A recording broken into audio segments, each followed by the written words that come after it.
গন্ডগোল করে তারা হচ্ছে আওয়ামী লীগের দোষর। আওয়ামী লীগের সাথে ব্যালেন্স করে রাজনীতি করে, বিএনপির রাজনীতি করে না। এই কথাটা আজকে আমাদের বুঝতে হবে, এই কথা আমাদের বুঝতে হবে।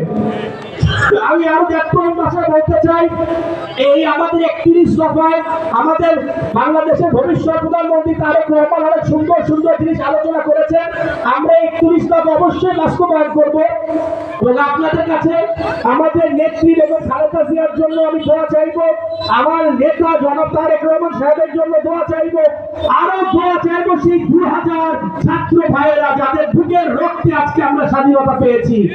আরো মনে রাখতে চাই বিএনপির 400 নেতা কর্মী যাদের রক্তে আজকে আমরা বাংলাদেশ স্বাধীনতা পেয়েছি।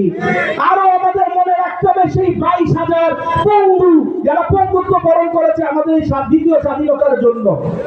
422 মানুষ আজকে চোখে দেখতে পায় না, আমাদের তাদের কথাও মনে রাখতে হবে। আপনাদের কাছে আমি বলতে চাই যে আমার বাবা দীর্ঘ 60 বছর ধরে আপনাদের সাথে যে রাজনীতি করে গেছে, আমি আপনাদের কাছে থাকতে চাই, আপনাদের ভালোবাসা চাই, আপনাদের দোয়া চাই। আপনারা ছাড়া আমাদের যাওয়ার জায়গা নাই। আপনাদের যে জিনিসটা বুঝতে হবে, রাজনীতি হচ্ছে আমাদের নেশা, রাজনীতি আমাদের পেশা না।